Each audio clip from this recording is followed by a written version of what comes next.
without any qualification. They're bestowing love of God. Без всякой квалификации со стороны человека он наделяет его любовью к Богу. So this was appreciated by Rupa Goswami, and he recited the verse Namo Mahabhadanaya Krishna Prema Pradayate Krishnaya Krishna Chaitanya Namane Gaur Tivishri. That Lord Chaitanya is most merciful because he's not just liberating the souls, but he was giving Krishna Prem. И это также оценил Шрила Рупа Госвами, который написал вот этот известный стих, и где он говорит, что Господь Чайтанья не только освобождает душу, но он также награждает ее Кришна Премой, любовью к Богу. Krishna Prema is the goal of life. It's the highest possible thing one could achieve. Кришна Према, любовь к Богу, является высочайшей целью жизни. Это самое большое, чего только вообще может достичь человек. And Lord Chaitanya was distributing this love of God without any conditions. И вот эту самую любовь к Кришне Господь Чайтанья распространял без всяких условий. So then in the second verse, Lochan says, Bhajo Bhajo Bhai Chaitanya Nitai Sudrita Vishvashakori. He says we should worship Lord Chaitanya and Lord Nityananda and give up the desire for sense gratification. И во втором стише он говорит, что нужно оставить желание чувственного наслаждения. Worship Gaur Nitai with determination. Нужно поклоняться Gaur Nitaya с решимостью. The desire for sense gratification is always coming in our mind and going, different thoughts are coming, different desires for gratifying our senses constantly agitate the mind. Наш ум постоянно атаковывается всякими желаниями ума, чувственных наслаждений. And the mind can carry away even the person who is advanced in the path of yoga. И ум может увести с духовного пути даже людей, которые достаточно продвинуты на пути йоги. So Lochan Das Thakur says you should chant the name carefully, chant the name and develop a taste for the holy name, and then you can fix your mind in Krishna.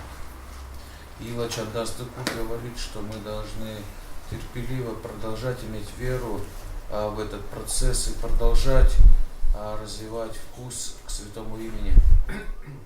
Then in the third verse, Lochan said, in the three worlds there's no one more merciful than Lord Chaitanya, because he could give love of God even to the animals. И в третьем стихе он говорит, что нет никого более милостивого в трех мирах, чем Господь Чайтанья, ибо он дает милость даже животным. So Lord Chaitanya was traveling through the forests, and his servant was accompanying him, and in the forest there would be many wild animals. Some beasts are ferocious, but Lord Chaitanya would simply tell him to get up and chant Hare Krishna.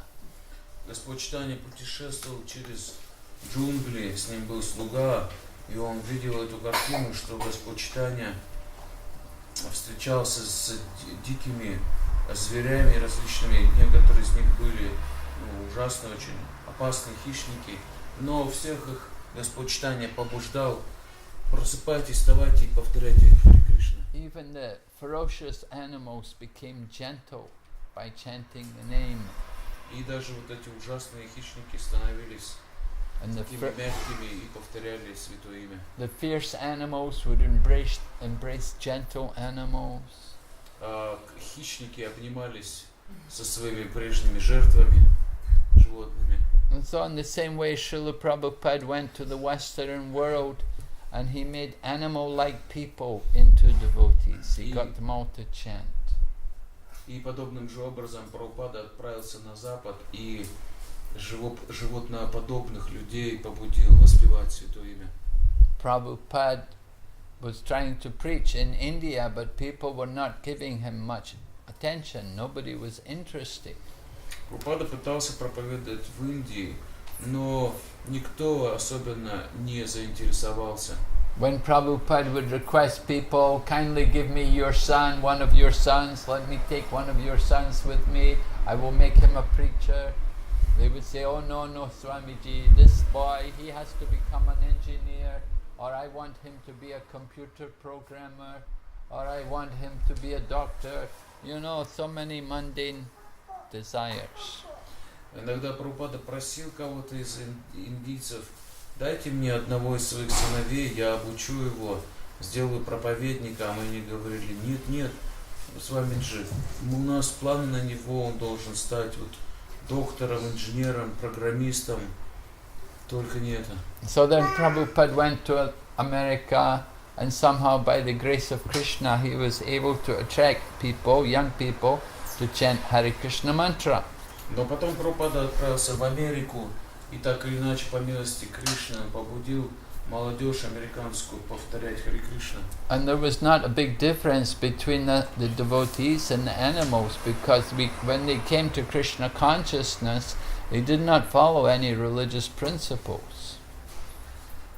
И особой разницы вот до того момента, пока человек не начинает следовать регулирующим принципам, между людьми и животными-то и нету.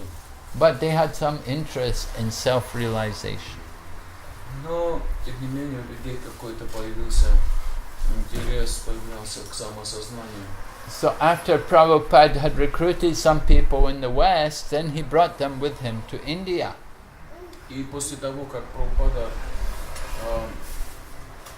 набрал себе людей на Западе, он с ними отправился в Индию и начал их туда отсылать. And they would tell people, come and see the dancing white elephants. И когда он сам там был, он говорил уже местным индусам, приходите, смотрите на танцующих белых слонов. Yeah. People, Lord Chaitanya could make the elephants dance when he was in the jungle. Господь Чайтанья мог даже слонов заставить в джунглях танцевать.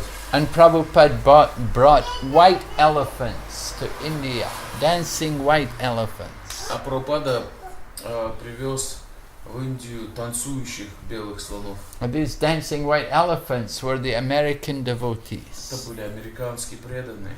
You see, people like to see elephants. If the elephant can dance, then it's people are more interested. Oh, a dancing elephant, I want to see. But when it's a white elephant, then more people are interested. Люди и так с удовольствием ходят смотреть на слонов, но если еще известно, что слон танцующий, то еще больше интереса. А если это белый танцующий слон, то максимальный интерес. So this is how Prabhupada brought the Western devotees. He made them like we were like wild animals, but we were tamed by the spiritual teacher. И вот так же Прабхупада вот белых людей привез, как белых слонов, как они не просто танцевали, а они именно это делали в духовном понимании. And we would chant and dance in ecstasy, and people would be very happy to see the white elephants dancing. Вы будете петь, танцевать в экстазе, и люди тоже с удовольствием будут смотреть на танцующих белых слонов. So this is the mercy of Lord Chaitanya Mahaprabhu. Все это милость Господа Чайтаньи Махапрабху. But then in the final verse, Lochan Das Thakur said, I must be very unfortunate because I have no attraction for this chanting. Но в последнем стихе Лочин Дас Такур говорит, но я очень неудачлив, ибо я не чувствую никакого увлечения к воспеванию. Sometimes people say, oh, I'm not interested to this chanting, I don't have time for this chanting. Иногда люди тоже так говорят, я не интересуюсь этим воспеванием, у меня времени на это нет. And if we ask people, would you like to come and chant with us in the street, we're going to do Sankirtan, they'll say, oh no, I don't want to do that, that's strange, no, I wouldn't like to do that. Когда мы их приглашаем на улице вместе с нами попеть, они тоже говорят, не, это очень как-то выглядит странно, не хочу. So Lochan Das says, This means they're being punished by Yamaraj because they're not attracted to the chanting of the holy name. И Бхакти-Дас Такур заключает, что, скорее всего, это наказание от Ямараджа, то, что я не чувствую никакого влечения к святому имени. So there are fortunate souls and unfortunate souls. The fortunate souls are the devotees. Таким образом, есть удачливые и неудачливые души. Удачливые души — это преданные. And the unfortunate souls, they're the ones who are not attracted to chant the holy name. А неудачливые — это те, кто не привлекаются к воспеванию святого имени. They only have a taste for sense gratification, for material pleasure. Только к чувственным наслаждениям, к материальным удовольствиям. So they're being punished by Yamaraj in this way. Таким образом, они получают наказание Ямараджа. So Prabhupada taught us, when we sing these songs, it's very good to know the meaning, and then you get some benefit from understanding the song. И Прабхупада говорил, вот когда мы поем эти песни, мы должны понимать значение и их смысл, и тогда мы получаем благо определенное. All of the songs of the acharyas, they're all very meaningful. They have deep meaning for us. Все эти песни ачарьев, они имеют очень глубокое значение, глубокий смысл. Okay, so we will sing one more song, Nam Kirtan. Еще одну споем песню Нама Киртан.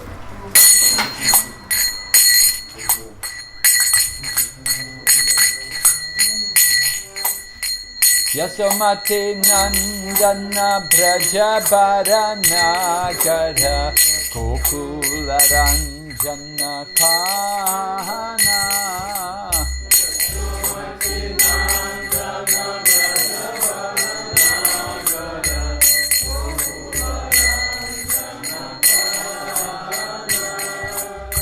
Yasomati Nandana Brajabaranagara Kokularanjana Kana.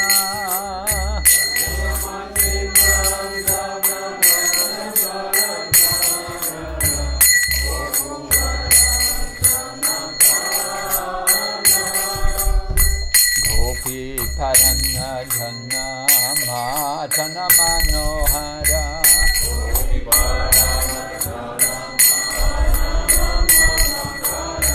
Gopi Paranadhana Madhana Manohara.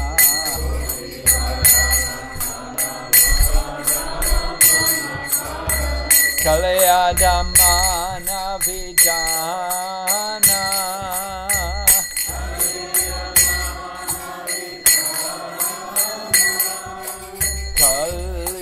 Kalayadamana Vijana.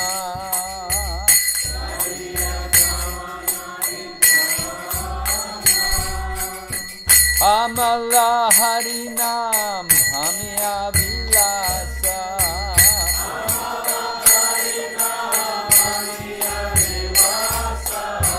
Amala Harinam Hamya Vilasa.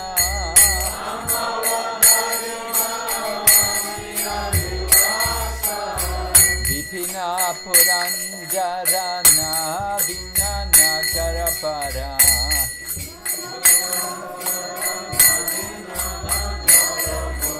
Vipina Puranjarana Vinana Karapara.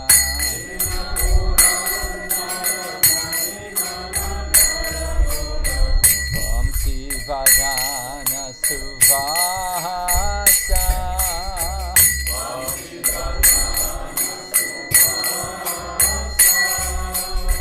Vamsi Vadana Suvasa.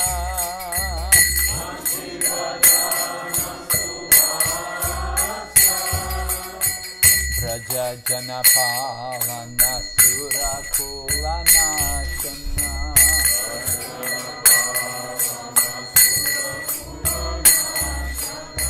Braja Janapalana Surakulana Rakula Nashana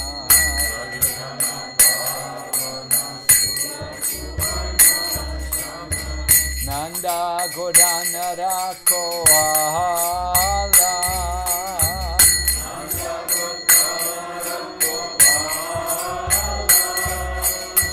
Nanda Godana Rakoala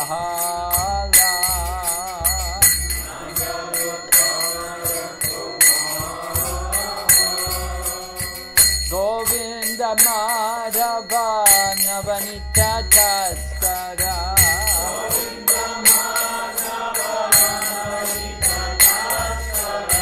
Govinda Madhava Navanita Taskara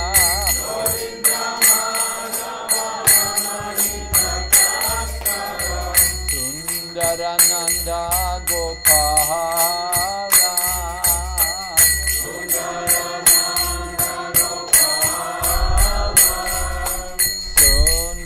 Sundarananda Gopala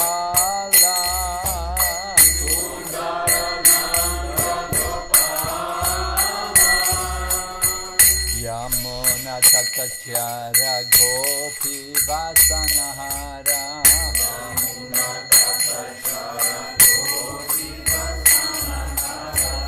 Yamuna Tatachara Gopi Vasanahara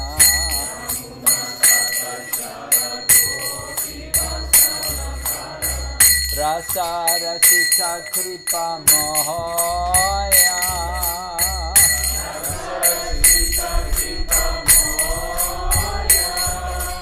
Rasa Rasika Kripa Mohoya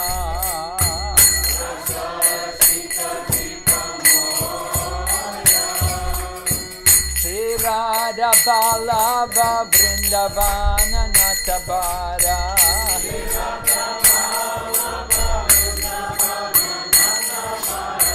Sri Radha Balava Vrindavana Natabara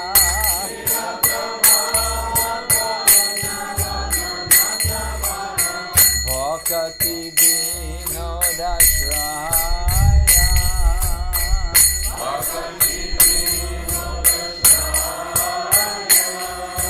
Bhakati Vinodashraya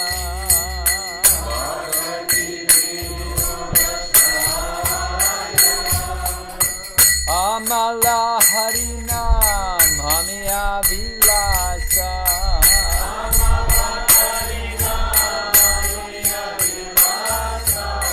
Govinda Madhava Navanita Taskara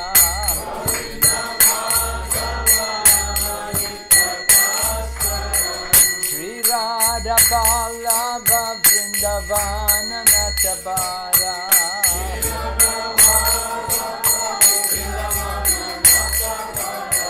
Bhakati Vinodashraya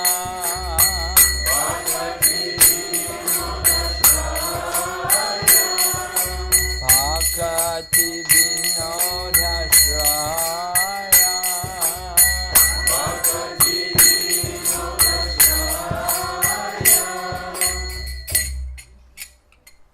Om Namo Bhagavate Vasudevaya Om Namo Bhagavate Vasudevaya Om Namo Bhagavate Vasudevaya Om Namo Bhagavate Vasudevaya Om Namo Bhagavate Vasudevaya Om Namo Bhagavate Vasudevaya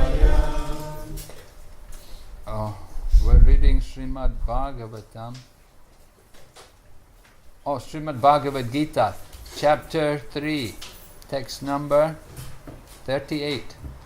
Читаем Бхагавад-гиту, 3 глава, Карма-йога, текст 38. Is it 38? Yeah. No? Как огонь покрыт дымом, зеркало пылью, а зародыш чревом, так и живые существа, каждая в разной степени, покрыты вожделением. Комментарий Шрила Прабхупады. Оболочка, покрывающая чистое сознание живого существа, может быть 3 степеней плотности. Эта оболочка не что иное, как вожделение, которое покрывает живые существа в разной степени, так же как дым покрывает пламя, пыль поверхность зеркала, а материнское чрево зародыш. Когда вожделение сравнивают с дымом, это значит, что в материальном теле становится заметен огонь живой искры. Иначе говоря, когда живое существо обнаруживает проблески сознания Кришны, его можно сравнить с пламенем, покрытым дымом. Хотя, как известно, дыма без огня не бывает, когда огонь только разгорается, пламени почти не видно. Эту стадию сравнивают с периодом пробуждения сознания Кришны. Пыль, покрывающая зеркало, символизирует процесс очищения зеркала ума с помощью различных методов духовного самопознания. Самым лучшим из них является повторение святых имен Господа. Аналогия с зародышем в чреве матери показывает нашу беспомощность. Ребенок в материнском чреве настолько беспомощен, что не может даже сдвинуться с места. Это состояние подобно тому, в котором находятся деревья. Деревья – это живые существа, которые покрыты вожделением в такой большой степени, что, по сути дела, лишены сознания и потому помещены в соответствующие условия жизни. С зеркалом, покрытым пылью, сравнивают птиц и зверей, а с огнем, который скрыт дымом, человека. Получив человеческое тело, живое существо может пробудить в себе сознание Кришны. И если это сознание будет развиваться, огонь духовной жизни запылает ярким пламенем. Осторожно раздувая покрытый дымом огонь, мы заставим его гореть очень ярко. Поэтому человеческая форма жизни дает живому существу возможность вырваться из материального плена. Получив тело человека, оно может победить своего врага, вожделение, если разовьет в себе сознание Кришны под руководством опытного наставника.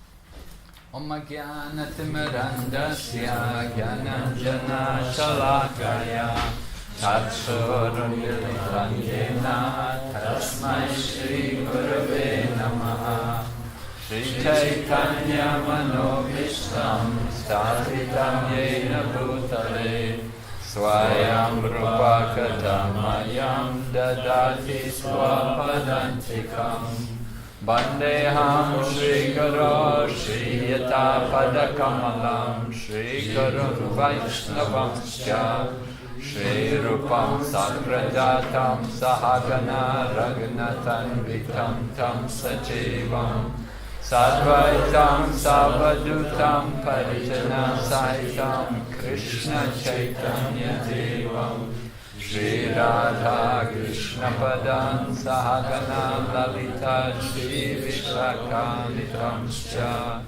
Hey Krishna Karana Sindhu Dinabandhu Jagatpate Gopesha Gopika Kanta Radha Kanta Namostate Tapta Kanchana Gaurange Radhe Vrindavaneshwari Vrishabhanusute Devi Pranamami Hari Priye Vanchakalpatarubhyascha Kripa Sindhu Vayevacha Patitanam Pavanebhyo Vaishnavibhyo Namo Namaha Namo Vishnupadaya Krishna Prishtaya Bhutale Srimati Bhaktivedanta Swami Ti Namane Namaste Saraswati Devi Kauravani Pracharine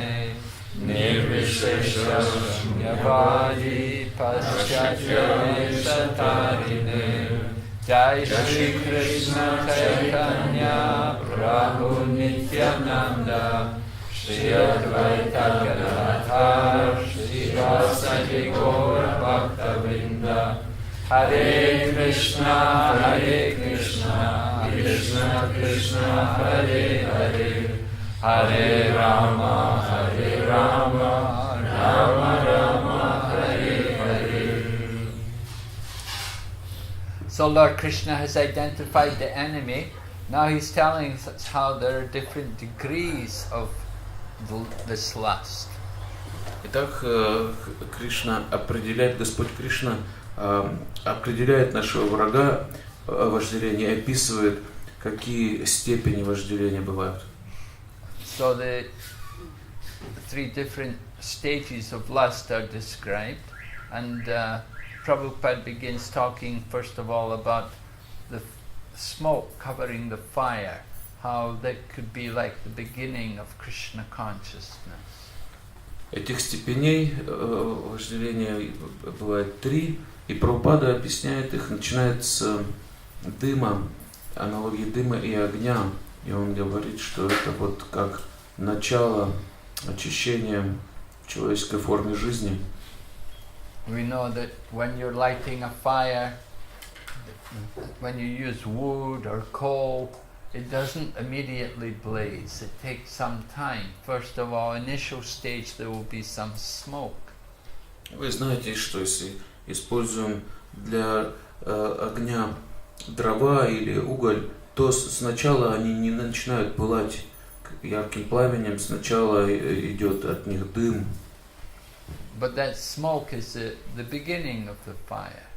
Но этот дым символизирует вот начало будущего огня. And gradually then some heat will come and flames will appear. И потом появится жар, и потом уже пламя. So we see also when people first come to Krishna consciousness, that it takes some time for them to develop an attraction for all the activities. И точно так же, когда люди начинают свое сознание Кришны, для них требуется какое-то время, чтобы развить привязанность к этой деятельности. People often say that I'm not attracted to the material world. I know there's nothing out there, but at the same time I'm not yet fully convinced about Krishna consciousness. Иногда люди так и говорят: я уже разочаровался в материальном мире, я понимаю, что здесь нечего вот ловить, но в то же время я и не очень-то убежден в сознании Кришны.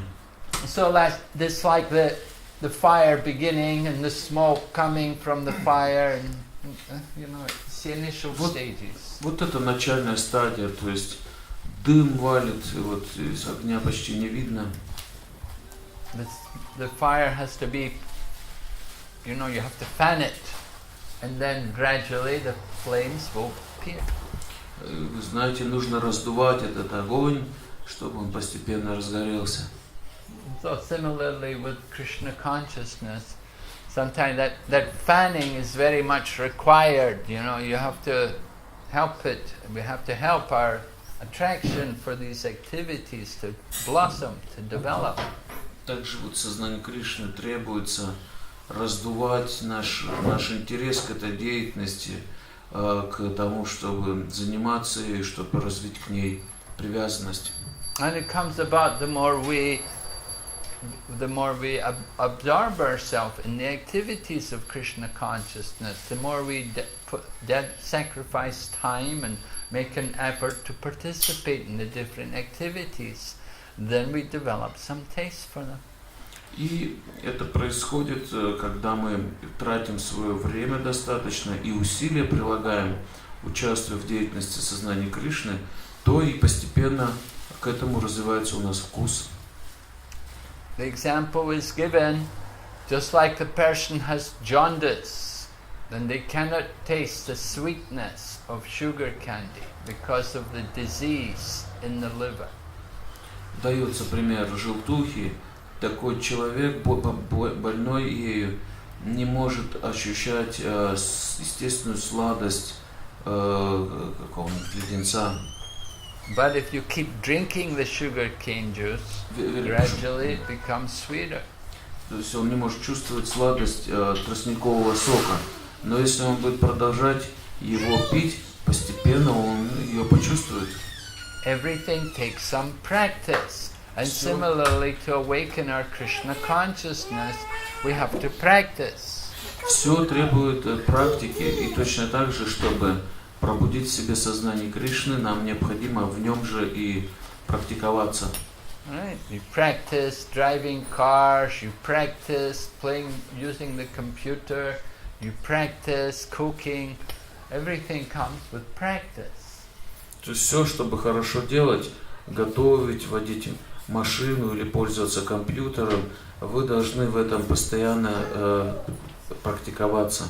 Somebody's practicing madanga, somebody's practicing harmonium. But with practice, gradually it comes about. You become expert. Вы становитесь экспертом постепенно, постоянно занимаясь, например, вот учась играть на мриданге или на гармонии. We cannot expect immediately that these things, immediately we can do them. It will take some practice. Нельзя ожидать, что немедленно сразу человек начнет что-то хорошо делать. Все требует практики. Just like this little boy has learned to walk with Вот, practice. например, маленький этот мальчик учится ходить. He will also learn to talk with Также practice. он учится, практикуется в говорении. He will learn to chant Потом будет учиться воспевать, with practice. практиковаться в воспевании. Because Krishna consciousness is there within the living entity. Поскольку сознание Кришны уже заложено в живом существе. And so, but the degree of covering is not too great, then it awakens quickly. И если покрытие живого существа не очень плотное, то оно быстро пробуждается в нем. So Krishna is giving the example 3 different levels, different degrees of covering. И Кришна дает эти примеры, 3 примера различной степени покрытия. Somebody's at the first stage, just like their covering is just like smoke covering the fire, and quickly they're attracted to Krishna consciousness, and quickly they take up all the activities. И вот быстро привлекаются к сознанию Кришны, ко всей деятельности с ним связанной, те, кто вот покрыт вожделением немного, подобно огню, покрытым дымом. And somebody else, you know, they're more like this, the mirror covered by dust. You know, that you have to clean the mirror before they get some a taste or some attraction for the activity. А к некоторым уже вот приложим пример зеркала, покрытого пылью. То есть им, чтобы почувствовать привязанность, влечение к деятельности в сознании Кришны, нужно хорошенько очиститься от этой пыли. So cleaning of the heart has to be done before they can develop their attraction for devotional service. То есть необходимо очищение сердца для них, чтобы они почувствовали влечение к преданному служению. And some people's hearts will be more dirty than others. And depending on how dirty the heart is, will take more time before they're attracted. А еще кто-то еще больше покрыт грязью. И, соответственно, чем больше человек покрыт грязью, тем больше времени ему потребуется для очищения.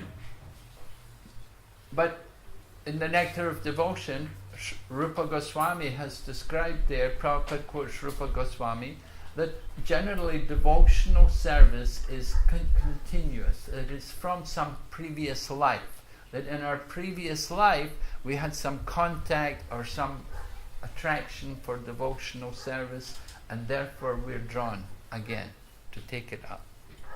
И в «Нектаре преданности» Прабхупада цитирует Шрилу Рупу Госвами, который говорит о том, что, как правило, живые существа, люди, вот, уже занимающиеся преданным служением, продолжают это служение с прошлых жизней. То есть, так или иначе, они что-то уже делали в преданном служении в прошлом, сейчас продолжают.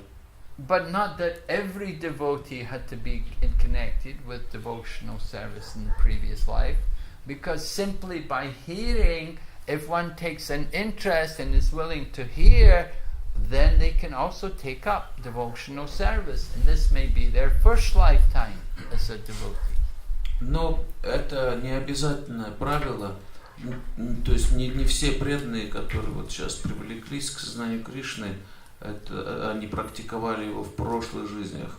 Просто в этой жизни, услышав и начав практиковать вот воспевание и слушание, они вот в этой жизни впервые начали заниматься преданным служением. So some people, they take up Krishna consciousness very quickly, and others, it's more difficult, it's a much more gradual process, and there's seems like so many obstacles before they actually take up devotional service. Поэтому кто-то очень быстро привлекается преданным служением, а кому-то требуется много времени, и им нужно пройти множество препятствий, прежде чем они почувствуют влечение к преданному служению.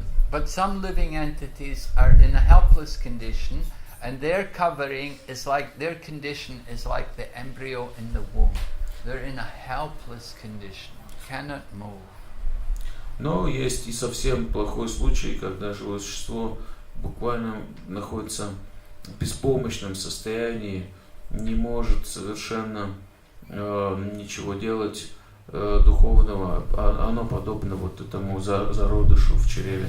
Prabhupada talks about the trees. He says the trees are given that body because they're so covered with lust. Their degree of lust is so strong. They're put into that condition. И Прабхупада дает пример деревьев. Он говорит, что их вожделение настолько сильно, что вот их поместили в такую форму жизни, они не могут ничего делать. We know in the month of Damodar we sing the song about Krishna and his Damodar Leela, how he delivered the two sons of Kuvera, Manigriva and Nala Kuvera, that they had been cursed by Narada to become trees. Вот в месяц Картика мы поем этот баджан, Дамодараш такой, там есть стих про то, как Кришна освободил деревья, которые были вот двумя сыновьями Куверы, Манигрива и Налакувара. Они из-за своего вожделения стали деревьями. So the trees in a helpless condition, they're living entities, but they cannot move because it's like having your legs stuck in the ground. They're in that position, they're not able to move. Деревья — это живые существа, но они помещены в такое положение, что они даже не могут двигаться. Это как вам, представьте, ноги свяжут и вроют в землю, вы не можете даже сдвинуться. But even among trees, some trees are more definitely very pious. So like, for example, trees in the holy Dham are very special. Но даже среди деревьев некоторые очень особенные, более благочестивые, например, деревья в святых дхамах, в святых местах, это очень необычные существа. Any living entity takes birth in the holy Dham is a very special, fortunate living entity, including the trees. Любое живое существо в святом месте, включая дерево, это очень необычные существа. But then some trees will be pious. Pious trees, they will give fruit and flowers. Некоторые из деревьев благочестивы, они дают цветы и плоды. And other trees which are not pious, they will have some poison sap or some kind of thing to harm the living entity. Poison what? Poison juice, water can be liquid coming from them. А некоторые настолько неблагочестивые деревья, что из них какой-то яд течет, вот, и они могут так причинить вред другим живым существам. So different souls are placed into these different bodies according to their conditioning, according to how much they are attached to gratifying their material senses. То есть разные живые существа помещены в разные условия, в разные тела, в соответствии с тем, насколько они привлечены к чувственным наслаждениям. The bodies of animals and plants and trees, these bodies are punishments given to the souls because of misuse of their independence. Такие тела, как вот тела животных, деревьев и тому подобное, это наказание для живого существа, которое злоупотребляло своей независимостью. But the human form of life is a special chance to the soul to be liberated from that material condition. А человеческая форма жизни – это особый шанс для живого существа освободиться от этих ужасных условий. But the human bodies, the human beings have to take advantage of that human form of life. They have to know how to use this human life for the benefit of the liberation of the soul. И люди должны учиться тому, как использовать по полной программе человеческое тело для того, чтобы освободиться и как принести благо душе в этом человеческом теле. Of course, not all human beings take advantage of the mercy of Lord Chaitanya. Although Lord Chaitanya is giving mercy to everyone, not everybody is willing to take advantage.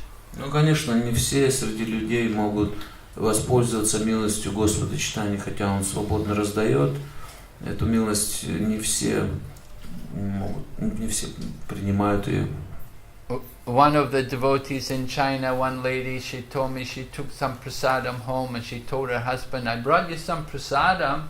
And he said, that's okay, I don't want to get purified, you eat it. Одна вот в Китае преданная мне рассказывала, что она однажды своему мужу принесла прасад, и он говорит, ну, замечательно, сама его ешь, я очищаться не хочу. So some people are like that, you see, they're unfortunate. I was saying, there's fortunate souls and unfortunate souls. И вот, как мы уже говорили, есть удачливые души и неудачливые, и вот есть некоторые неудачливые. But the unfortunate souls can become fortunate if they will make proper use of their independence. Но неудачливые души могут стать удачливыми, если они правильно будут пользоваться своей независимостью. And Lord Chaitanya has come to give everyone the mercy and opportunity to save themselves from this material existence by chanting of the holy name. И Господь Чайтанья каждому дал вот эту милость, этой возможности освободиться от материальной обусловленности, повторяя святое имя. In the Srimad Bhagavatam, it tells about the mercy of Lord Shiva, how Lord Shiva is very kind to some very demonic souls, very nasty souls. Lord Shiva, first of all, is very kind. How Lord Shiva delivers some fallen souls. Бхагаватам описывает то, как Господь Шива освобождает падшие души. So Lord Shiva generally he lives in the crematorium. So many of his associates, they are ghosts. Господь Шива обычно живет в крематориях, и многие его спутники, окружение его — это духи и привидения. So Lord Shiva delivers these ghosts. И Господь Шива освобождает их. He places them in the womb of people who have sex at inauspicious times and according to irreligious principles. А Он дает им возможность родиться, помещает их в чрево тех людей, которые заняты сексом в недозволенное время и с нарушением религиозных принципов. Yeah, these ghosts they didn't have a gross body, but by the mercy of Lord Shiva, they're given a body. Духи не имеют грубого тела, но по милости Господа Шивы они вот таким образом его обретают. But of course, they're put into a condition which is not very pleasant. They're put into the womb in an irreligious environment. Ну, конечно, они не получают прям таких замечательных условий. Вот они рождаются вот у людей нерелигиозных. But even these souls can become fortunate by the mercy of Lord Chaitanya. Но даже такие души могут стать удачливыми по милости Господа читаний. That if they will chant the holy name, they can be liberated from that material condition. Если они будут воспевать Святое Имя, они могут освободиться от материальной условности. The mercy of Lord Nityananda is unlimited. Милость Господа Нитянанды безгранична. There was one devotee, he had gone to India with Prabhupada, but he got into Maya when he was in India, and he left the association of devotees. Один преданный с Прабхупадой отправился в Индию, но там он упал в Майю и оставил общество преданных. So the devotee in charge of the temple told Prabhupada, he said, Prabhupada, that devotee went away, he's left the movement. And Prabhupada said, you should tell him, if he does not come back, I will reject him. И вот авторитеты того храма, вот, к которому относился, сказали Прабхупаде, что Прабхупада этот преданный, он ушел в Майю, совсем вот не приходит. И Прабхупада сказал, скажите ему, что если он не придет, я его отвергну. So later the devotee said to Prabhupada, Prabhupada, were you serious? Are you really going to reject that devotee? И преданные позже спросили, Прабхупада, вы серьезно? Вы действительно хотите отвергнуть этого преданного? Prabhupada said, I can never reject him. He said, the mercy of Lord Nityananda is unlimited. Но Прабхупада сказал, нет, я никогда, конечно, его не отвергну, поскольку милость Господа Нитянанды безгранична. So even one may be in the most unfortunate condition, they can become fortunate by the mercy of the holy name. Итак, если человек находится даже в самых отвратительных условиях, он может стать удачливым по милости Святого Имени. When we read the Prabhupada Lilamrita, it describes Srila Prabhupada preaching in places like New York and San Francisco, and the conditions were very bad, and the people who were coming were not high quality people. They were not clean, they were not cultured. Прабхупада Лиламрита описывает вот то, к каким людям обращался Шрила Прабхупада, проповедуя в Нью-Йорке, в Сан-Франциско. Это были люди низкого класса, они были очень нечисты и некультурны. There were some nice people, not all of the devotees were like that, but there were a lot of other people. Не все, конечно, были такими, были и нормальные люди. But Prabhupada tolerated all of these people. Но Прабхупада терпел всех этих людей. Because he said, this is the mood of Lord Chaitanya. Поскольку он говорил, таково настроение Господа читания. So we're all covered with lust. We're all here in this material world. We have this problem. We have the desire to lord over the material nature. Итак, мы все здесь имеем проблему с вожделением, мы находимся в материальном мире, и у нас у всех в разной степени одна и та же проблема, мы все хотим господствовать над этим материальным миром. We don't want to be the servant, we want to be the master. Мы не хотим быть слугой, мы хотим быть господином. We don't want to be a friend of Krishna. When Krishna said he's the best friend, we think I'm the best friend. Мы не хотим быть другом Кришны. Мы, когда Кришна говорит, что я лучший друг всех живых существ, мы хотим быть лучшим другом для всех. Krishna says, offer to me. And we think, yeah, offer to me, not to Krishna. Кришна говорит, предлагай это мне. И мы говорим, да, предлагай это мне, не Кришне. So we have this problem that we're here in the material world, and this is our conditioning. And this conditioning has to be covered. This is due to the ignorance. Вот таково наше положение в материальном мире, таково наше покрытие, и это покрытие является следствием невежества. Due to ignorance, we have material desires. Наше невежество порождает материальные желания. And these material desires cause us to perform sinful activities. А материальные желания, в свою очередь, производят греховные поступки. And as a result of sinful activities, we take birth again in the material world. И из-за греховной деятельности мы вынуждены снова рождаться в материальном мире.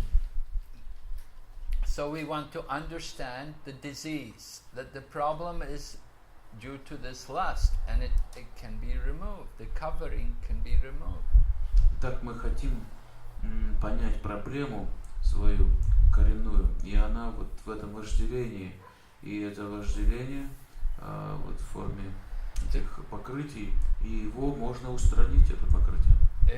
Just like this smoke, the smoke coming from the fire, the smoke is simply a disturbance, is simply an irritation. We want to make a good blazing fire. Как вот, например, дым, он по сути просто вызывает беспокойство, глаза режет. Вот мы вместо дыма хотим яркое пламя. And when we do devotional service like a blazing fire, then it burns up all the results of our past sins. И если мы сумеем вот разжечь свое преданное служение до такого интенсивного, вот, подобно этому пламени пылающему, то такое преданное служение сожжет всю нашу греховную карму. Just like if you're trying to cook and it's only smoke and there's no flame, then it will take a long time to cook. Представьте, вы готовите, и у вас вместо огня один дым там, то это очень долго будет готовиться что-то. Right? You'll wait a long time before you get the borscht, before you get the гречка. Свою гречку и борща не дождетесь. But if there's a blazing fire, then quickly you can cook. Но если будет яркий огонь, пылающий, то быстро можно приготовить. So devotional service, for our devotional service, we want to come to that stage where it's like a blazing fire. И вот в преданном служении мы хотим прийти к такой стадии, которую можно сравнить с этим пылающим огнем. So how to come to that state? How to get to that condition? Как же добраться до такого уровня? Rupa Goswami describes in his Upadeshamrita things which are favorable for increasing our devotional service. И Рупа Госвами в своей Упадешамрите описывает вещи, которые благоприятствуют преданному служению. He said, Utsahan nischaya dhairyat tat tat karma pravartanat. Right? He's talking, Utsahan, enthusiasm is very powerful. Он говорит, утсаха, энтузиазм, это очень могущественная вещь. Enthusiasm means endeavoring for Krishna consciousness with intelligence. Утсаха или энтузиазм он определяет как усилия в преданном служении, сопровождаемые разумом, то есть разумное приложение усилий. Just like Omkarnath has great enthusiasm to go to Korea. Вот Омкарнаth с большим энтузиазмом в Корею постоянно even though he cannot speak the language very well. Хотя не очень по-корейски еще But говорит. he has that enthusiasm that he's going there and he's going out and preaching every day. Но зато у него есть энтузиазм, он каждый день выходит и проповедует. Alright, so Odarya Lila has enthusiasm to worship her shalagrams. А вот Одарья Лила с энтузиазмом поклоняется своим шалаграммам. You know, wherever she goes, she takes her shaligrams with her. Куда бы она ни отправилась, она всегда с собой берет шалаграммы. And they're heavy. It's not so easy. Ну и это не очень просто. You have to carry them with. She carries them with her. Они просто банально даже тяжелые сами по себе. So, Нужно их весь день носить с собой. so we want to have that kind of enthusiasm. It's a very important quality for our devotional service. То есть вот этот энтузиазм, это очень важное качество для нашего преданного служения. Kulashekar Prabhu has planted so many flowers around the temple. Посмотрите, вот Кулашикар Прабху столько цветов насадил вокруг храма. Right, we come to the temple and you notice, oh, so many flowers everywhere, very nice. Вы вот приходите в храм и подходите к нему, видите, о, столько цветов повсюду, замечательно. I would like to see more done at the back. Я вообще хочу вот садик посетить, посмотреть, сколько их там. We have land, we're not making use of it. When you have land, you should take care of it. То есть вот, если у вас есть земля, вы должны обязательно ей пользоваться. Prabhupada would always come and inspect the property wherever we were living. And he would go around and see everything, look at everything. Прабхупада постоянно, когда у нас какая-то собственность появлялась, у Искона, он повсюду ходил и смотрел, как она используется. And he expected us to keep very nice grounds, make nice gardens, use everything carefully in the service of Krishna. Он хотел, чтобы все в служении Кришне использовалось очень хорошо, аккуратно, чтобы все там было расчищено и все использовалось максимально. Just like you can see in Mayapur how they've grown so many flowers, they have many gardens, flower gardens there. В Майяпуре вот видели, сколько там садиков разбито и сколько выращивают там цветов. In Prabhupada's time, they were also growing many vegetables as well. И при Прабхупаде также выращивались и овощи. So we have to have enthusiasm to do everything. Вот у нас должен быть такой энтузиазм все такое делать. Just like morning program, you have to have enthusiasm to take part in the morning program every day. Например, у вас должен быть энтузиазм каждый день принимать участие в утренней программе. Of course, now we're here in Hабаровsк, you're also having afternoon, twice a week, Sankirtan, twice a week, or 3 times? At least, yeah. So, Sankirtan, you want to have enthusiasm to go out on Sankirtan. Например, вот мы как минимум стараемся 2 раза в неделю проводить Харинаму, и надо с большим энтузиазмом на нее отправляться. Vladivostok devotees are a wonderful inspiration that every day of the year practically, in summer and winter, they're seen there in Harinam, Sankirtan. А во Владивостоке у преданных такое вдохновение, что они каждый день, круглый год выходят, их можно увидеть на улицах, выходят на Харинаму. They've given the holy name to so many people. They get so many people to dance with them every time. Они раздают столь многим людям святое имя, побуждают их танцевать вместе с ними. It becomes like a landmark for the city. И это уже как бы становится такой визитной карточкой города. People come to Vladivostok. What do you remember? Oh, I saw these Hare Krishna people singing, dancing. Люди, которые посетили Владивосток, и потом их спрашивают, что там запомнил. Он говорил, я видел кришнаитов, пели и танцевали там. Just like in London, they ask people, tourists to London, what was the landmark? What do you remember about London? They say, oh, Hare Krishna people.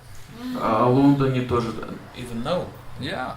Даже вот сейчас о Лондоне говорят, те, кто посетили Лондон, их спрашивают, что там тебе запомнилось? Они говорят, Кришнаиты, Харе Кришна. Because there are dedicated devotees who go out every day. Поскольку там тоже есть посвятившие себя этому преданные, которые каждый Божий день выходят. They have committed them, they're dedicated, they have that enthusiasm to give the holy name. У них есть вот эта посвященность и энтузиазм раздавать святое имя. Yeah. People thought when we first come here, they think, oh, they will soon get tired, they will soon give up and go away. In London? No, here. Here? In Хабаровск? Yeah. In Russia? Ну вот здесь люди могли думать, вот увидели первый раз кришнаитов и подумать, да, они скоро перестанут это делать, ненадолго их хватит. Right. They think, oh, these people, they won't stay here long. Эти люди здесь не задержатся, как бы не наша тема. Right? They open the temple, they'll soon go away. They'll get tired, they'll give up.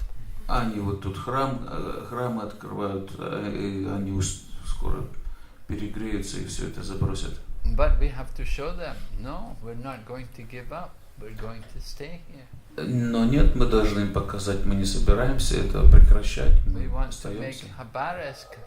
We want Krishna consciousness to be a part of the city of Hабаrovsк. Мы хотим, чтобы сознание Кришны стало частью Хабаровска. Now, of course, in the beginning, people will object. There will be obstacles. There will be difficulties. Конечно, в начале люди будут сопротивляться этому, будут трудности, будут препятствия. So we have to have enthusiasm. We have to have determination, and we have to have patience. Поэтому нам нужна решимость в этом, терпение и энтузиазм. Prabhupada said, in everything you do, these things are important. Прабхупада говорил, что неважно для какого дела вот эти три вещи необходимы. You get married, you have to have enthusiasm, patience, and determination. Например, вы вышли замуж, и вам необходим энтузиазм, терпение и решимость. You're a brahmachari, you have to have enthusiasm, patience, determination. То же самое для жизни брамачари, эти вещи три нужны. And the same for sannyasis. И для саньяси то же самое. You're a businessman, you're a worker, in everything you need these kind of qualities. Для бизнеса, для простой работы эти вещи необходимы. But especially in our practice of devotional service, it's very important. Но особенно эти качества важны для преданного служения. So Prabhupada often appreciated that our devotees, we didn't have any real knowledge or ability, but we had that enthusiasm and faith that whatever he said, whatever he told us to do, we would do it. Прабхупада очень ценил это. Он видел, что преданные не имеют какого-то глубокого знания или каких-то способностей, но у них был энтузиазм делать все, о чем он их просил. Tamal Krishna Goswami tells one time he got ill and he had to go to hospital and he had to have some surgery. So when he was given the injection, he was unconscious. He said at that time he had a dream. Вот известный случай с Тамал Кришна Госвами был, когда ему там сделали какую-то операцию, и когда вот анестезия была, он был без сознания, ему приснился сон. And in his dream, he said, and he told this to Prabhupada afterwards, because Prabhupada came to see him, and he was telling Prabhupada, he said, Prabhupada, I had this dream, and in this dream, he said, Prabhupada, you were giving a report to Lord Krishna and all the other great sages and all the acharyas. You were giving a report about your preaching. И позже, после операции, Прабхупада приехал посетить его, и Тамал Кришна Махарадж поделился с ним этим сном. Он говорит, в этом сне, Прабхупада, вы предстали перед Господом Кришной и всеми великими ачарьями и как бы отчитывались о своей работе здесь, в материальном мире, что происходит. And then Tamal Krishna Maharaj said, Prabhupada, you told them, they said that I've got all these young people, they don't know anything, they have no good qualities, they're not cultured, I haven't been able to train them, but they will do whatever I tell them. И вы, Прабхупада, в этом сне говорили Кришне и всем остальным, что вот я получил этих молодых людей, но у них никакой культуры, никаких качеств, и мне практически не удается их обучать, но у них есть удивительное качество, они делают все, что я говорю. And Prabhupada said, yes, he said, actually this is a fact. И Прабхупада подтвердил, он сказал, да, так и есть. He said that simply our movement is going on in this way. Так и движется наше движение. And if we keep following everything Prabhupada told us to do, we will be successful. И если мы продолжаем делать то, о чем нас просит Прабхупада, мы будем успешны.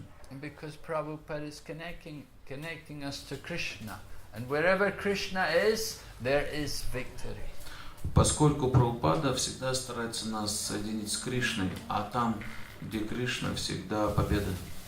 So we have to be convinced, we have to have this faith in the mission of Srila Prabhupada and Lord Chaitanya, that we're following the parampara. У нас вот должна быть такая убежденность и вера в миссию Прабхупады, поскольку это миссия Господа Чайтаньи и всей Гуру Парампары. Prabhupada would say, he would tell us, he said, if you stay and do something for Krishna, you will get the credit. But if you go away, somebody else will come, and they will take up, and they will get the credit. Прабхупада говорил об этом так: если вы остаетесь в этом движении и делаете что-то для Кришны, вы получите признание за это. Но если вы уйдете, то кто-то другой это сделает и получит благо. But we can be sure that one day there will be a nice Krishna conscious community here in Hабаровск. Мы должны быть убеждены, что однажды здесь будет замечательная община осознания Кришны в Хабаровске. It's just going to take some more time. Просто это требует времени. We're not going to give up. Krishna consciousness is growing. Если мы не собираемся оставлять, то сознание Кришны будет только расширяться. So we have to fight the enemy. The enemy is this lust, material desire. Но для этого нам нужно сражаться со своим врагом. Это наше вожделение, наше материальное желание. That's the greatest enemy to us. Наш величайший враг. Prabhupada has given us everything. Lord Chaitanya has given us everything. Прабхупада и Господь Чайтанья дали нам все необходимое. We just have to take what they've given us and give up these material desires. Мы просто должны принять то, что они нам дали, и оставить свои материальные желания. Then we can be successful. Тогда мы будем успешны. Any questions? Есть ли вопросы? Yeah, I'm okay. I'm okay. You? Sanakama? Вот в стихе про вожделение говорится уже. Есть. Откуда вожделение берется и невежество? Или оно всегда было с нами? Голы страсти. So, from which source this lust is coming out? What is the source? What is the reason? The source is ignorance. Источник вожделения – это невежество. Я спросил про вожделение и невежество. Yeah, and what is the source of ignorance also? The source of ignorance. Association. Источник вожделения – это общение. Association of non-devotees. С непреданными. Association with worldly things not connected to Krishna. С мирскими вещами, не связанными с Кришной.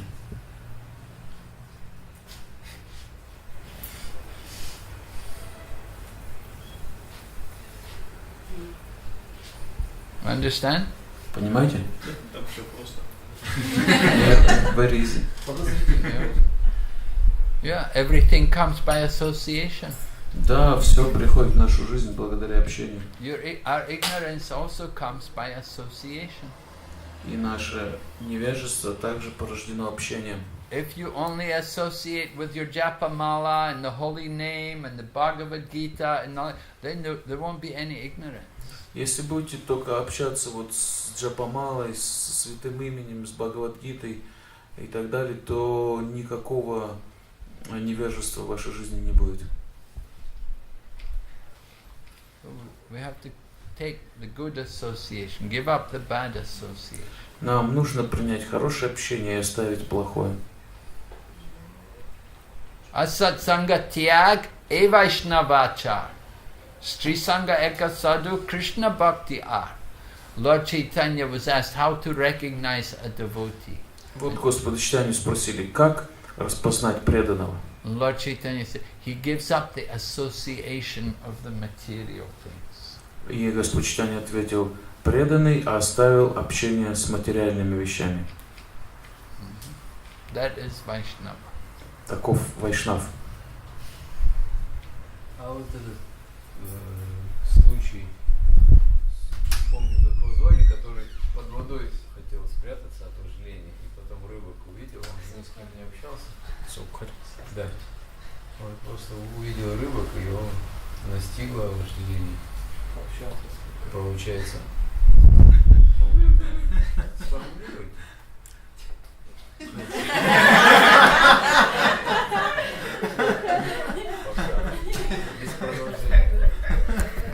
Ну что, в смысле, общения не было никакого плохого, да? А он все равно... Просто вот это пока сформулируй. Продолжение будет? Да. А вот about... А может быть и не надо будет. What about Saubhari Rishi? Saubhari Rishi, he doesn't have any bad association under the water, but still he was fall down to the last. He made offense, right? Но он же совершил оскорбление. He did have association. Yeah. He took the association in the wrong way. У него было общение, но в этом общении он себя неправильно повел. When Garuda came and took the big fish, he should have offered respects to Garuda, but instead he cursed Garuda. Когда он тут там в Ямуне медитировал, прилетел Гаруда и большую рыбу забрал. Он вместо того, чтобы выразить почтение Гаруде, он его проклял. So, Получается, общение не обязательно с противоположным полом, можно просто общаться неправильно, совершив оскорбление, и тогда из этого может возникнуть вожделение. Наказание. Association doesn't mean necessarily only with opposite sex. Any association, but if I am wrong in this association, punishment will be as a result. if we associate in the wrong way with the wrong people, Да, если вы неправильно общаетесь или с неправильными людьми, будут плохие результаты. So Bari Muni could have taken the opportunity to offer his respects to Garuda, understanding Garuda is a personal servant of Lord Vishnu. У Саубхари Риши была такая возможность выразить Гаруде свое почтение, уважение, ибо Гаруда — это личный спутник Господа Вишну. Just like we're reading in the morning about how Nanda Maharaj got arrested by the servant of Varuna. Как сегодня вот мы читали утром про Нанду Махараджа, которого арестовали слуги Варуны. Now that servant of Varuna should have taken the opportunity to offer respects to Nanda Maharaj. Такая же ситуация, вот этот слуга Варуны, который его арестовал, вместо того, чтобы выразить свое почтение Нанде Махараджу, but instead he arrested Nanda Maharaj. Он вместо этого арестовал его. So he was called a stupid fool. Поэтому там его называют глупым слугой. Varuna said, my demonic servant. Варуна сказал, мой демоничный слуга. Because he didn't know he didn't know how to take advantage of association. Поскольку он не знал, как воспользоваться хорошо вот этим общением.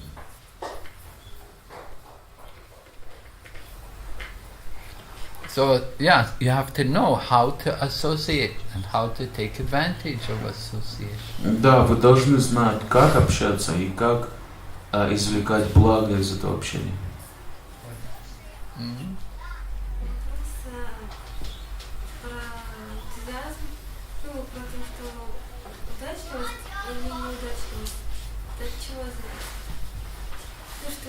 Некоторые преданные, они настолько вдохновлены, да, что такой энтузиазм, а некоторые не могут. Почему? Почему кто-то в энтузиазме, кто-то нет? So, what is the reason one of the devotees were very enthusiastic and others not very much. What is the reason for this? Looks like somebody fortunate and some unfortunate. Yeah, they don't have a taste. They've been punished by Yamaraj. Да, вот эти, у которых нет энтузиазма, у них нет вкуса, их так наказывает Ямарадж. But that could be their excuse. They could say, well, I'm being punished by Yamaraj. Ну, они могут этим еще и прикрыться, они скажут, ну, я-то не виноват, это Ямарадж меня But наказывает. if they want to be enthusiastic, they can be. Но если вы хотите быть, испытывать энтузиазм, вы можете это делать. They have to associate with an enthusiastic person. And if the enthusiasm is contagious, if someone has some enthusiasm, you can pick up on their enthusiasm. You can also become enthusiastic. Для этого нужно общаться с теми, кто в энтузиазме пребывает, и энтузиазм имеет такую заразную природу, он вам передастся от них. We need to have that kind of association. Нам необходимо такого рода общение. So it's contagious. If there's a few people in the temple who have enthusiasm, then the others can pick up on it and they can also become enthusiastic. But at the same time, if there's people who are lethargic and who don't want to be enthusiastic and who are opposing, then they can make an obstacle. То есть, если есть хотя бы горстка людей в храме, которые испытывают энтузиазм, общаясь с ними, вы его тоже получите и будете заражать им других. Но если вы будете общаться с теми, кто вот такой летаргии, ничего не хочет, вот такой composted, lethargy and composted. They become lethargic and what did I say? Compromising or complaining. Complaining. Ну, короче, да, такие жалующиеся на все, всем недовольные люди, летаргические такие, спящие как бы наяву. Вот от них тоже зарядитесь такими качествами. You get these kind of people, sometimes they don't want to be devotee, they're not very eager for devotion, and they don't like others to be eager for devotion. Такие люди сами не хотят быть преданными и не радуются, когда другие хорошо служат. And they just simply complain and criticize. Они жалуются и критикуют.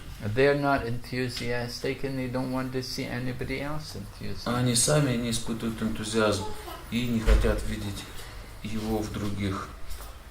So you have to keep away from these kind of people. От таких людей надо держаться подальше. That's not good association. Это нехорошее общение.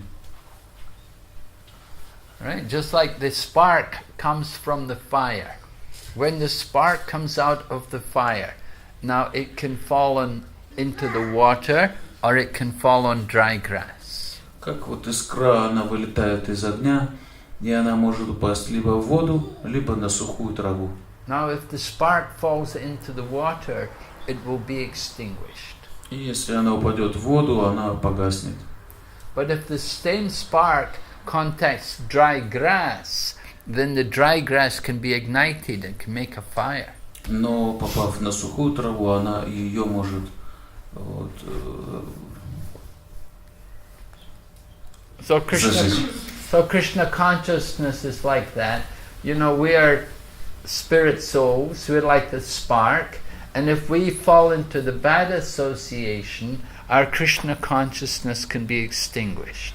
Вот подобно этому и наше сознание Кришны. Если оно попадает в плохое общение, оно может совсем сойти на нет. You lose your enthusiasm, you only think negatively, you have nothing good to say. Потеряете весь энтузиазм, на все будете негативно смотреть, и нечего вам будет хорошего даже сказать. But if the spark falls on the dry grass, it's like the devotee gets good association. He contacts some people who are willing to hear, who are eager to do service. And in that situation, then our devotional service can expand nicely. Но те, кто жадны до слушания, кто с энтузиазмом служит, вот общение с ними подобно общению с сухой травой, вот ваш энтузиазм разгорится. So you have to get the right association. We have to cultivate this mood among the devotees. Но вот преданным необходимо просто культивировать такое общение и такое настроение. To be positive and позитивности. To have that and to be enthusiastic and determined and patient. Испытывать энтузиазм, решимость и терпение. But then Rupa Goswami also mentions practicing the regulative principles like hearing and chanting. И также Рупа Госвами продолжает, также нужно практиковать регулирующие принципы преданного служения, такие как слушание и воспевание. Following in the footsteps of the devotees. Следовать по стопам великих преданных. Giving up the association of non-devotees. И оставить общение с непреданными. It's always very important to be careful who you hear from, who you associate with. Всегда очень важно, от кого вы слушаете и с кем вы общаетесь. Because there are people who say, oh, you know, Prabhupada, he didn't say everything, he didn't know he didn't give everything. Иногда есть люди, которые говорят, Прабхупада всего не знал, всего не дал. Krishna consciousness, that's just for the beginners. If you want the more advanced stuff, you have to come and hear from other people. Вот ваше сознание Кришны, как бы от Прабхупады, это для новичков. Если хотите больше узнать, нужно к другим людям идти. You get people saying all these kind of things. Всякие люди есть, говорят всякие вещи. All nonsense. Всякую глупость. So be very careful not to hear. Будьте очень осторожны, не слушайте таких. You should know who to hear from. Нужно знать, от кого слушать.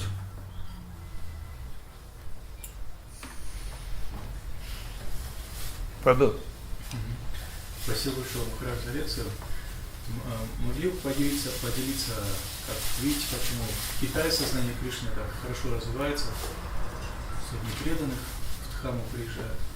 Может, там люди просто по природе склонны к духовной практике или из-за внешних условий Кришна особо не воздает. Или что-то еще, могли бы поделиться? Thank you so much for your lecture. Can you share with us about your Chinese experience? Why, although it's seemingly unauspicious circumstances in China, but still we saw hundreds of Chinese devotees came to the holy Dhammas, and Krishna consciousness is developing nicely in China. What is the reason? Maybe people by nature, Chinese people by nature, inclined to devotional service. What is the reason? Well, we have been preaching in China for maybe about 30 years now. Ну, мы уже около 30 лет проповедуем в Китае. So 30 years, we don't have a lot of devotees. You may think there's a lot. You see a few people in the Holy Dham, but compared to how many people there are in China, it's a very, very small percentage of devotees. 30 лет, не так, что прям много там преданных. Конечно, вот то, что вы видите, в святом месте преданных китайских, кажется, много, но сравнивая это с тем, сколько вообще народу в Китае живет, то это такой мизер. But we do find that Chinese people, there are people in China who are interested, who want to know about culture, interested in things from India. They know that there's a lot of ancient texts. They know Buddhism came out of India, and they know the Chinese medicine and Indian medicine are similar, so they want to understand more about India. Но есть вот определенная категория людей в Китае, которые интересуются древней индийской культурой, они видят какие-то параллели, вот лекарства, аюрведу и китайские какие-то лекарства, методы лечебные похожие, они видят, что буддизм им знакомый, он тоже из Индии пришел. И древние тексты индийские их также привлекают. И они вот хотят об этом побольше всем узнать. And you see Chinese people traveling everywhere, all over the world now. You see them, so naturally there's a few who also come to the Holy Dham.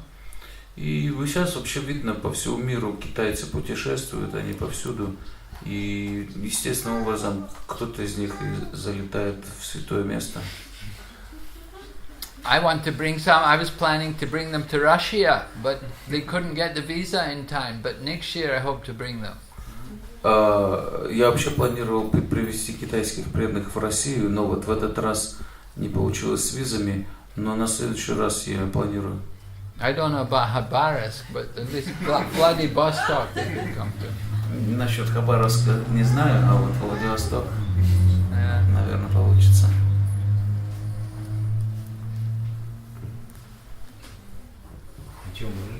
But Prabhupada said Chinese culture, Indian culture, not so far away. They're close to each other. Прабхупада говорил, что культура Китая и Индии не очень далеко друг от друга ушли.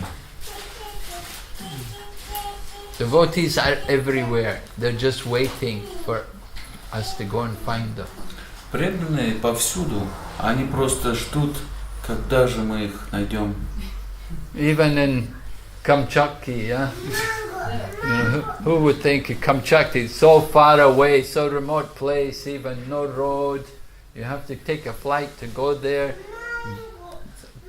But are there devotees there? Well, there are. There are some devotees.